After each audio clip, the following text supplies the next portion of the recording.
মসজিদই পড়বো। যখন আমাদের বেশি পিড়ি দেখছে, তারপরে সরকার কইছে তালি এক একজনে আড়াইয়াত দূরি দাঁড়াবা।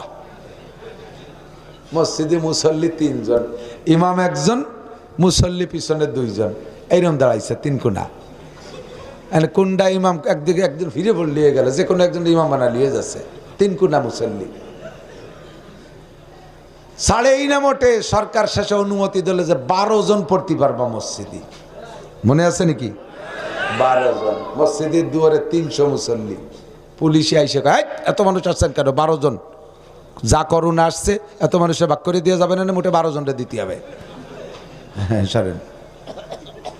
প্রত্যেক মুসল্লি কয় আমি 12 জনের একজন। তোমরা তো কার্ড দাও নাই যে কোন 12 জন যাবে, আমি 12 জনের একজন, নামাজ পড়বই। 12 পিঠে পর্যন্ত মসজিদ থেকে বের করছে। আল্লাহ ধরবে কিয়ামতে মসজিদ, দুনিয়ায় মসজিদ